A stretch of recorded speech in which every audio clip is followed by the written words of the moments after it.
Assalamualaikum warahmatullahi wabarakatuh. Alhamdulillah wa syukurillah.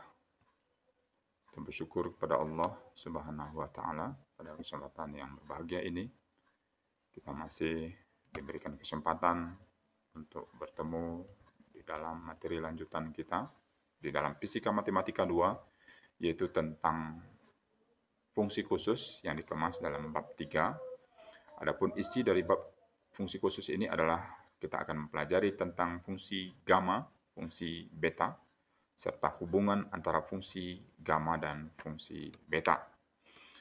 Baiklah, pada awal pertemuan ini marilah sama-sama membaca basmalah. Bismillahirrahmanirrahim. Mudah-mudahan pelajaran kita pada kesempatan yang berbahagia ini dapat kita pahami dengan sebaik-baiknya dan dapat kita gunakan nanti di dalam perkuliahan selanjutnya. Amin ya rabbal alamin. Pada bagian pendahuluan di sini diperkenalkan bahwa fungsi khusus itu merupakan gabungan dari beberapa fungsi, yaitu ada integral, trigonometri, logaritma, dan fungsi faktorial, serta lain-lain sebagainya. Yang gabungan itu membentuk sebuah rumusan yang lebih kompleks, di mana rumus yang lebih kompleks itu nanti akan bernama fungsi gamma, fungsi beta, dan hubungan gamma beserta beta. Yang pastinya semuanya itu akan dapat membantu Anda semua di dalam membahas persoalan-persoalan fisika lanjutan yang lebih kompleks misalnya. Seperti yang kita akan temui nanti dalam fisika statistik mungkin, fisika zat padat mungkin, ataupun fisika kuantum. Baiklah saudara sekalian, pada bagian ini Anda mungkin sebagian besar akan diperkenalkan dengan bentuk fungsi tanpa diberikan turunan secara lengkap. Yang pastinya adalah di sini diharapkan Anda mengetahui dan dapat melihat hubungan dan kemungkinan penerapannya di dalam persoalan-persoalan fisika nantinya. Baiklah saudara sekalian, kita lanjut pada bagian yang kedua, yaitu fungsi faktorial. Fungsi faktorial ini tidak dijadikan highlight atau bagian yang menjadi judul dalam bab ini, namun penerapannya di dalam fungsi gamma ini adalah sangat erat, maka pada bagian pertama ini kita akan mempelajari tentang fungsi faktorial. Nilai faktorial yang kita ketahui, saudara sekalian, ini dapat kita ketahui lebih lanjut itu adalah di dalam fungsi faktorial ini. Kita perhatikan fungsi faktorial dengan persamaan 31 ini. Ya. Jadi kalau kita ketemu dengan fungsi yang seperti ini, pasti kita membayangkan jawabannya akan susah. Integral dari 0 sampai tak hingga E min alpha X dx ini dapat kita selesaikan karena dia hanya ada variabel X itu hanya di E pangkat min alpha X saja. Itu dengan senang atau secara simpel dapat kita ketahui bahwa E pangkat min alpha X tetap, kemudian min alpha X ini yang kita integralkan, kita dapat minus seper alpha. Dia bahasanya kebalikan daripada diferensial ya. Kalau diferensial ini berarti dikali dengan min alpha, tetapi kalau integral adalah seper min alpha. Kemudian ketika kita masukkan syarat batas 0 sampai tak hingga, kita akan mendapatkan nanti min seper alpha dikali dengan 0. Ya, 0 ini adalah untuk E min tak hingga. Ya, E berpangkat min tak hingga itu sangat kecil. Ya, sama juga dengan seper E pangkat tak hingga. 1 per yang sangat besar, itu hasilnya mendekati 0. Kemudian E pangkat 0 itu sama dengan 1. Maka min seper alfa dikali dalam kurung 0 dikurang 1, maka dapatnya min seper alfa dikali dengan min 1, dapat seper alfa. Saudara, ini contoh yang senang kita pelajari. Ya. Tetapi di dalam penerapannya, di dalam contoh yang selanjutnya kita tidak menentukan turunan ini, tetapi kita membuat hubungan saja. Ya. Kalau di sini sebenarnya ada X pangkat 0. Ya. Di sini ada X, ini X kuadrat, ini X pangkat 3. Kalau X pangkat 0, ini berarti di sini 0 faktorial. Ya, 0 faktorial. Kemudian alfanya apa? Berpangkat N ditambah 1. Jadi kalau di sini X-nya adalah pangkat 0, maka di sini tentu 0 ditambah 1. Oke, kita lihat di sini. Di sini ada X pangkat 1, artinya di atasnya adalah 1 faktorial. Kemudian alfanya, di sini ada X pangkat 1, maka 1 ditambah 1, 2. Alfanya adalah X alfa kuadrat. Oke, kita lihat X kuadrat. X kuadrat artinya 2 faktorial. 2 faktorial itu adalah 2. Kemudian alfanya 2 ditambah 1, 3. Berarti 2 per alfa pangkat 3. Begitu juga dengan X pangkat 3. Maka 3-nya ini adalah 3 faktorial dan alfanya berpangkat 3 ditambah 1, yaitu 3 faktorial per alfa pangkat 4. Maka seterusnya dapat disimpulkan untuk X pangkat N, ya, ini akan kita dapat nanti N faktorial alfa N tambah 1. Jadi ini yang perlu kita ingat, ini adalah dikatakan sebagai rumus atau teorema dari fungsi faktorial. Ya. Jadi ketika kita ketemu seperti ini, yang Anda bayangkan itu adalah, oh ini dapat diselesaikan dengan fungsi faktorial. Atau mungkin Anda menjadi bimbingan belajar bagi mahasiswa, bagi adik-adik Anda, mahasiswa tahun semester 1, atau boleh jadi siswa SMA kelas 11 ataupun 12, misalnya, yang Anda bimbing untuk Olimpiade Fisika. Misalnya. Baik, saudara sekalian, kita lanjut pada bagian selanjutnya itu adalah contoh soalnya. Seperti yang dinyatakan dalam bagian pendahuluan, bahwa fungsi khusus ini merupakan gabungan dari berbagai fungsi integral, diferensial, trigonometri, dan lain-lain. Ya. Kalau diketahui bahwa sebuah fungsi integral 0 sampai tak hingga dx per y kuadrat tambah x kuadrat sama dengan pi per 2y, diferensialkan terhadap y katanya. Dan carilah nilai dari integral 0 sampai tak hingga dx per y kuadrat tambah x kuadrat dikuadratkan. Buktikan jawabannya adalah pi per 4 y kuadrat, y pangkat 3. Baik, untuk menyelesaikan ini, kita perlu ingat pelajaran kita pada waktu bab 4 di Fisika Matematika 1, di mana diferensial daripada fungsi integral, nah, diferensial daripada fungsi integral, ya, seperti ini sama dengan ya, integral dari A sampai B, do F, ya, turunan daripada fungsi itu terhadap dx dt. Maka untuk menyelesaikan persoalan tadi, yang di atas tadi, itu kita bisa membuat turunan kedua belah sisi, ya, sisi kiri dan sisi kanan.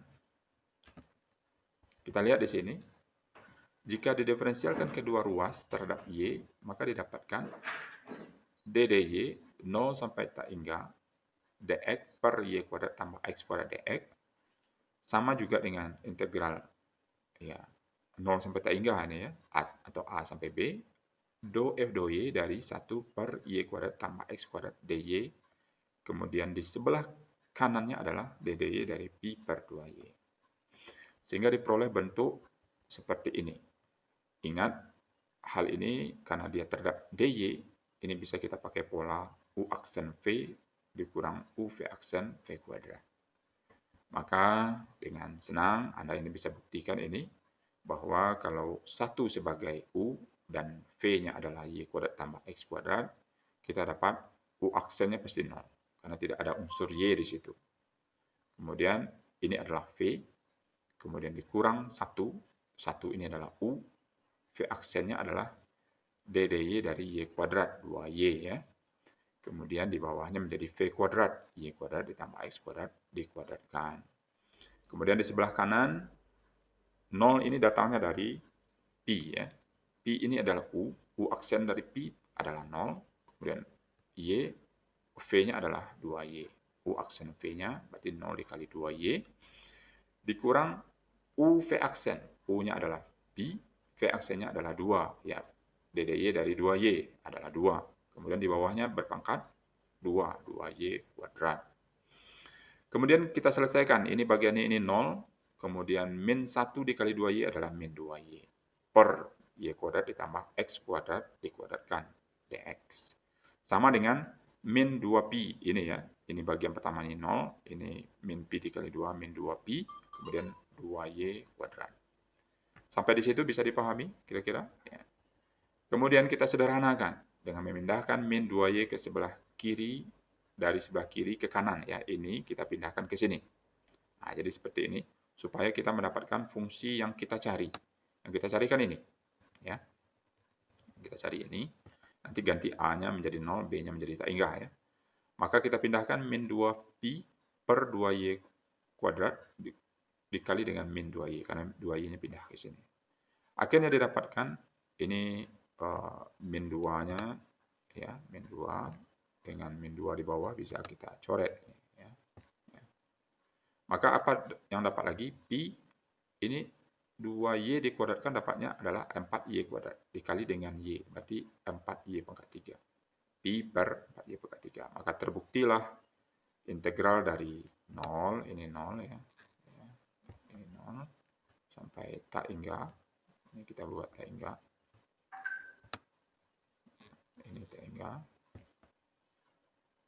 Dx per Y kuadrat tambah X kuadrat dikuadratkan sama dengan Pi per 4Y pangkat 3. Dengan cara yang sama tentu saudara bisa melanjutkan untuk menjawab atau membuktikan soal nomor 2 yang apabila diketahui integral dari 0 sampai tak hingga E min alfa X sin Kx dx sama dengan K per alfa kuadrat ditambah K kuadrat. Katanya di sini diferensialkan terhadap A, buktikan ini. Ya. Buktikan ini.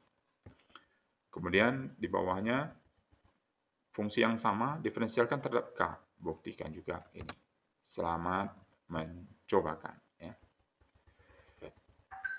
Baik saudara sekalian, kita masuk ke sekarang ini adalah kepada fungsi gamma. Ini yang menjadi fungsi khusus yang akan kita pelajari dalam bab ini dengan mengambil pelajaran tentang fungsi faktorial di atas.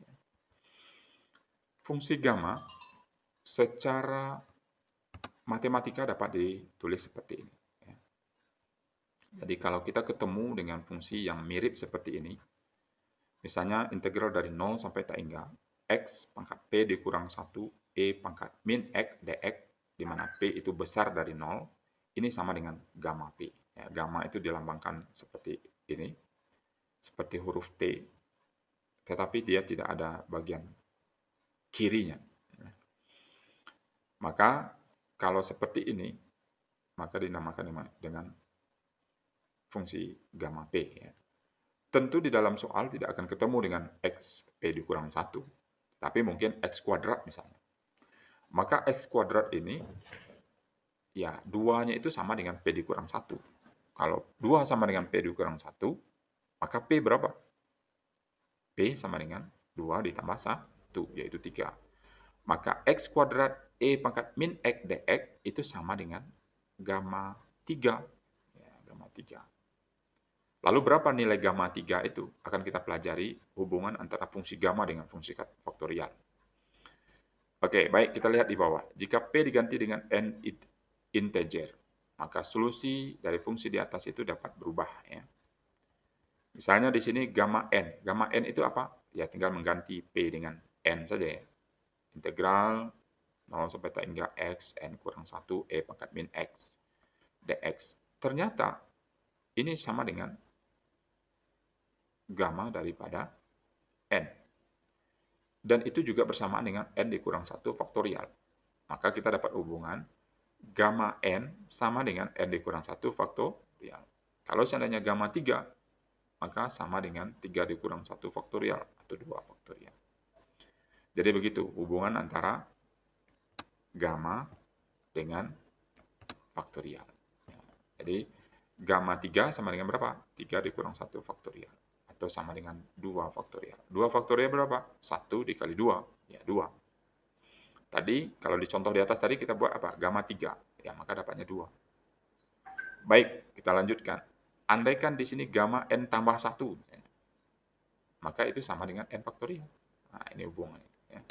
N tambah 1 sama dengan n faktorial.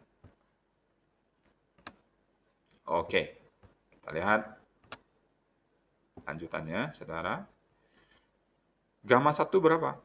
Gamma 1 itu adalah, kalau kita buat di sini hubungannya, gamma n dikurang 1. N-nya 1, 1 kurang 1 sama dengan gamma 0. Apa? Istilahnya 0 faktorial. 0 faktorial itu sama dengan 1. Ya. Gamma 2, gamma 3, gamma 4, seterusnya seperti itu. Kalau gamma 4 gimana? Berarti 4 dikurang 1 faktorial, sama dengan 3 faktorial. Sama dengan 1 dikali 2 dikali 3, sama dengan 6. Dan lain-lain selanjutnya Anda bisa kembangkan ya. Baik, seandainya kita kembangkan rumus yang di atas, gamma P tambah 1 itu juga bisa dapat ditulis dengan integral 0 sampai tak hingga X pangkat P, E pangkat min X dx. Kemudian dengan menganggap X pangkat P itu sama dengan U, E pangkat min X dx itu sama dengan dV, sehingga integral tersebut dapat diselesaikan menggunakan bentuk 38, 39 ya. Maka didapat hubungan ya. Gamma P tambah 1 itu juga akan sama dengan P gamma P. Nah, ditambah lagi pengetahuannya ya. Jadi di sini ya. Jadi gamma P tambah 1 itu juga sama dengan gamma P tambah 1. Ini untuk P besar dari 0 ya. Bagaimana contohnya? Contohnya gamma 2,5 misalnya. Gamma 0,5 artinya P-nya berapa? 1,5. Maka gamma 2,5 sama dengan 1,5 gamma 1,5. Lalu kalau seperti ini apa gunanya? Ya, ini gunanya nanti adalah untuk menyederhanakan nilai fungsi gamma, sehingga nanti apabila kita mendapatkan nilai gamma yang terakhir itu dalam bentuk kecil daripada 2, itu bisa kita tentukan menggunakan tabel. Ya, kita akan perkenalkan nanti tabel nilai gamma, yang kalau nilainya genap itu gampang. Contohnya gamma 10 misalnya, sama dengan 9 faktorial. Itu gampang, senang. Tinggal buat 1 kali 2, kali 3, kali 4, kali 5, kali 6, kali 7, kali 8, kali 9. Tetapi bagaimana kalau gamma 2,5 misalnya? Tentu di situ tidak mungkin kita buat adalah 1,5 faktorial. Karena tidak ada bilangan yang seperti itu dalam bentuk faktorialnya. Maka dengan menggunakan rumusan ini tentu lebih sederhana bisa kita tentukan. Sedangkan untuk angka 1 kecil dari P kecil dari 2, gamma P tambah 1 itu sama dengan 1/P gamma P. Ya. Kita akan lanjutkan di bawah. 1/P gamma P. Ya.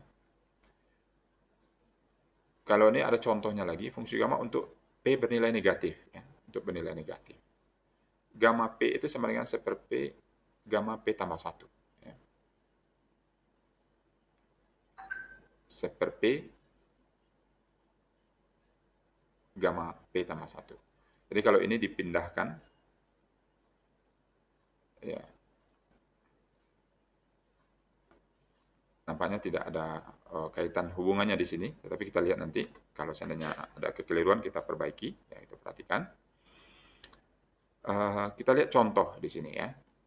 Andaikan ada sebuah fungsi integral 0 sampai tak hingga X pangkat 2/3 E pangkat min X. Pasti kalau Anda memikir ini, di sini ada E pangkat 2/3 E pangkat min X. Ini akan sukar ini. Bisa juga kita pakai seperti kita mengintegralkan sebagian, mendiferensialkan dan mengintegralkan. Ya, seperti yang kita pelajari pada waktu bab berapa ya dulu itu? Bab 4 ya, di buku Marie Alboas, di Fisika Matematika 1. Tetapi dengan mempedomani persamaan 3/4, gamma P itu sama dengan integral 0 sampai tak hingga x p kurang 1 e pangkat min x dx. Maka di sini kita lihat p kurang satunya berapa? Ya, p kurang satunya sama dengan 2/3. Ya, sama dengan 2/3. Maka kalau p kurang 1 sama dengan 2/3, sehingga p itu adalah 5/3. Tinggal satunya pindahkan ke sebelah kanan, maka menjadi tambah, jadi 5/3. Maka otomatis fungsi dari 0 sampai tak hingga x 2/3 e pangkat min x itu sama dengan gamma 5/3. Lalu bagaimana cara mencari gamma 5/3? 5/3 itu adalah lebih kurang 1,6. Ya, tinggal dicari di sini. 1,6 berarti lebih kurang di sini. 1,6 berapa itu ya? 67-an ya. Berarti 0,9. Berarti nilainya adalah ini. Nah, ini ya. Jadi seperti itu. Jadi 1,667 ya mungkin ya. Atau mungkin bisa juga 1,95. Mana tahu mana yang paling dekat ya pembulatan daripada 5/3 ya. Baik, saudara sekalian, itu latihan yang kita dapat kerjakan. Kalau ini artinya gamma 2/3 ini sama dengan berapa? 0,67. Adakah nilai dalam tabel? Tidak ada. Gamma dalam tabel itu hanya dari 1 sampai 2. Maka apa yang kita lakukan di sini? Kita harus jadikan dulu, ya, ini gamma P sama dengan 1/P, gamma apa tadi? Ya. Kalau kita kecil dari 1, gimana caranya? Ya, gamma 2/3 sama dengan 1/2/3 kali gamma 2/3 tambah 1. Maka 1/2/3 sama dengan 3/2. 3/2 gamma 5/2. Gamma 5/2 sudah dapat. Kita bisa cari. Berarti 3/2 kali gamma 5/3 tadi. Ya. Maka itu kiat-kiat untuk mencarinya. Karena memang fungsi tabel gamma itu hanya dimulai dari 1 sampai 2. Dan begitu juga seterusnya ya. Kalau ini tinggal melihat fungsi yang terdekat dengan bentuk ini, maka dia dapat dikonversi menjadi gamma 5/3. Selamat membuktikan untuk jawaban selanjutnya. Ya. Ini juga ada gamma negatif, gamma 0,6, dan yang pastinya itu tidak akan ada di dalam tabel fungsi gamma. Kita lihat selanjutnya itu beberapa formula penting dalam fungsi gamma. Kalau dalam fungsi gamma itu ada gamma setengah. Ya. Gamma setengah ini kalau fungsinya itu sama dengan 0 sampai tak hingga 1/akar T E min T dt. Jadi kalau ada seperti ini gamma sama dengan gamma setengah atau nilainya adalah akar pi. Ya. Kemudian teorema yang selainnya adalah gamma P dikali gamma 1 dikurang P itu sama dengan pi per sin pi pi, pi P. Ya. Jadi kalau ada ketemu soal seperti ini, katakanlah di sini gamma 0,3 dikali dengan gamma 0,7 misalnya. Jadi 0,3 gamma 0,3 dikali dengan gamma 0,7. Jawabannya adalah pi per sin 0,3 pi. Pi per sin 0,3 pi. Kenapa? Karena P-nya itu adalah 0,3. Lalu di sini kenapa 0,7? 1 kurang 0,3. Seperti itu. Baik, kita lanjut kepada fungsi beta. Tadi kita sudah belajar tentang fungsi gamma dan formula-formula dalam fungsi gamma. Sekarang kita masuk fungsi beta. Bedanya fungsi beta dan fungsi gamma ini, karena beta ini dia mempunyai fungsi definite ya. Secara matematika ini dapat ditulis seperti ini. B PQ ya. Jadi kalau tadi itu hanya ada satu variabel saja, beta gamma P misalnya. Kalau di sini betanya ada beta PQ. Dari mana datang P-nya? Di sini ya. Kalau ada bentuk fungsinya itu yang kita pelajari itu adalah 0 sampai 1 X pangkat P kurang 1 dikali 1 dikurang X pangkat Q kurang 1 dx. Ini pastinya akan rumit kita lihatnya. Tetapi ternyata ini adalah bagian daripada bentuk atau teorema dari fungsi beta.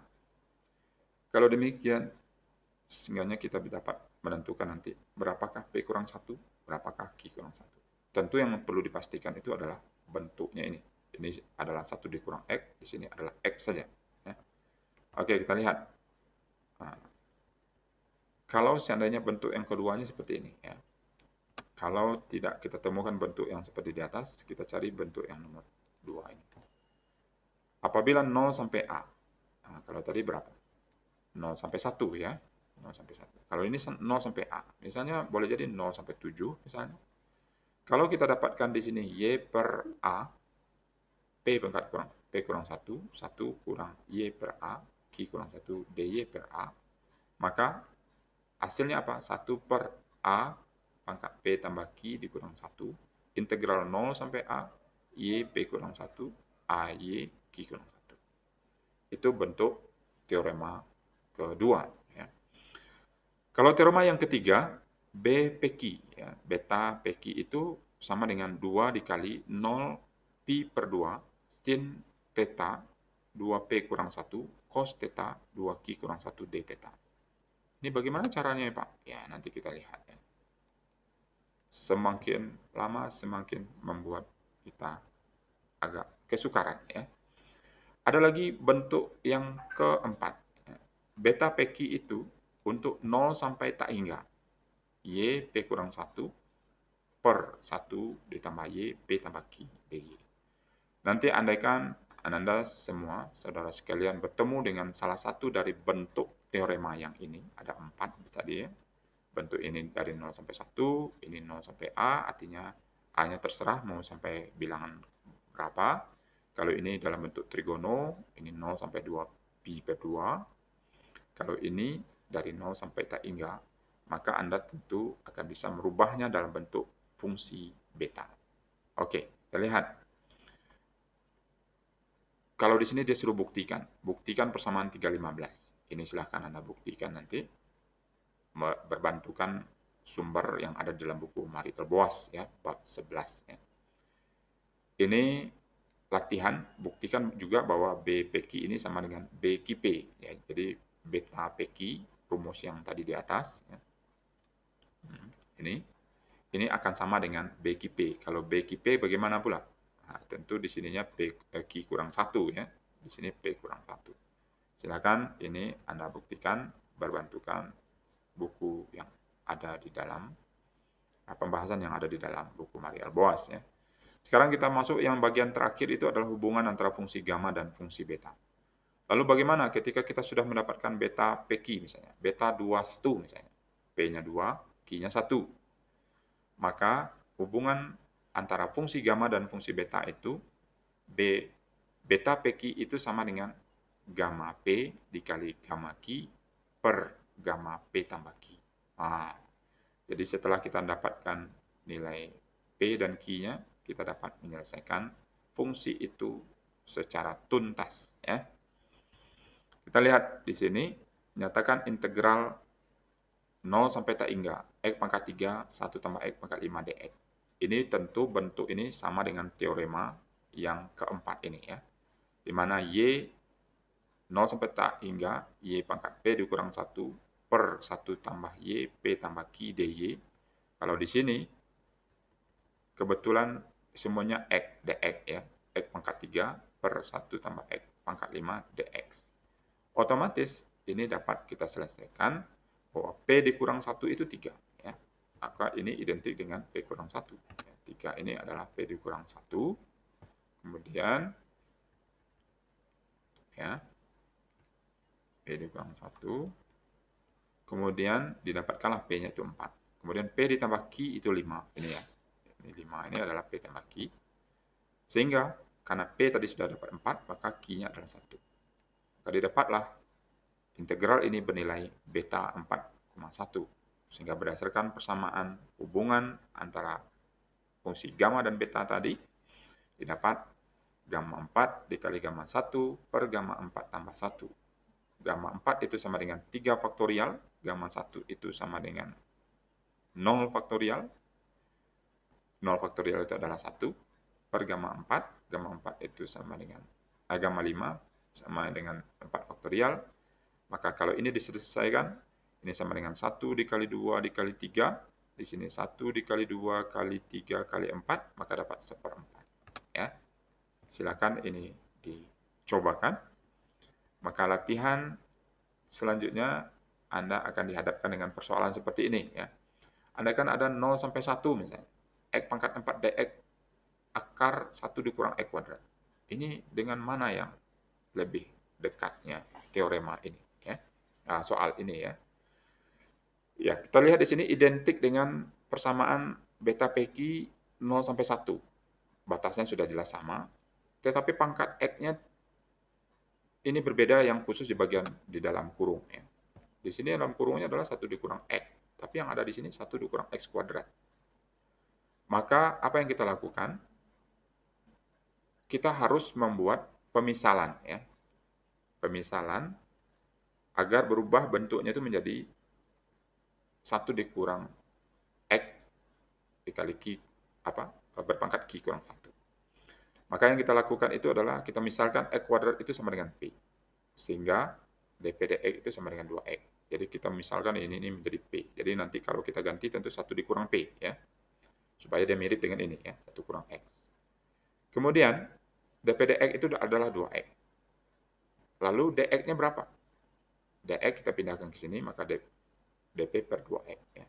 Lalu dp itu sama dengan 2 akar P. Kenapa 2 akar P? Karena X kuadrat itu adalah P, kalau X saja berapa? Akar P. Maka 2 akar P. Ini tidak lain tujuannya adalah untuk mengganti nilai dx ini ya. Jadi kalau dx itu kita sudah misalkan semuanya tentu kita ganti. X kuadrat, X pangkat 4 ini menjadi P kuadrat, dx ini menjadi dp per 2 akar P. Nah, kita lanjutkan dulu.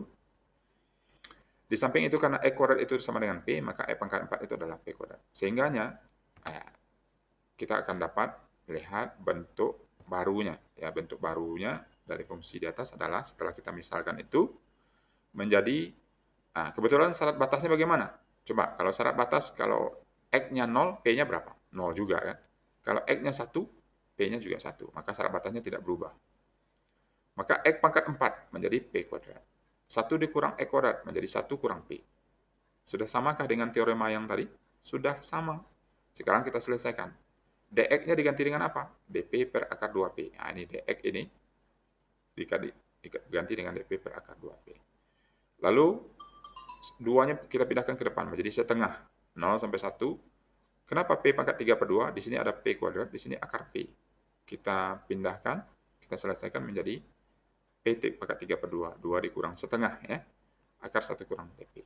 Ini sudah persis sama dengan apa yang ada di dalam teorema nomor 4 ya. Bisa dipahami sampai di sini? Bisa ya. Kalau dia sudah sama, maka tinggal Anda selesaikan.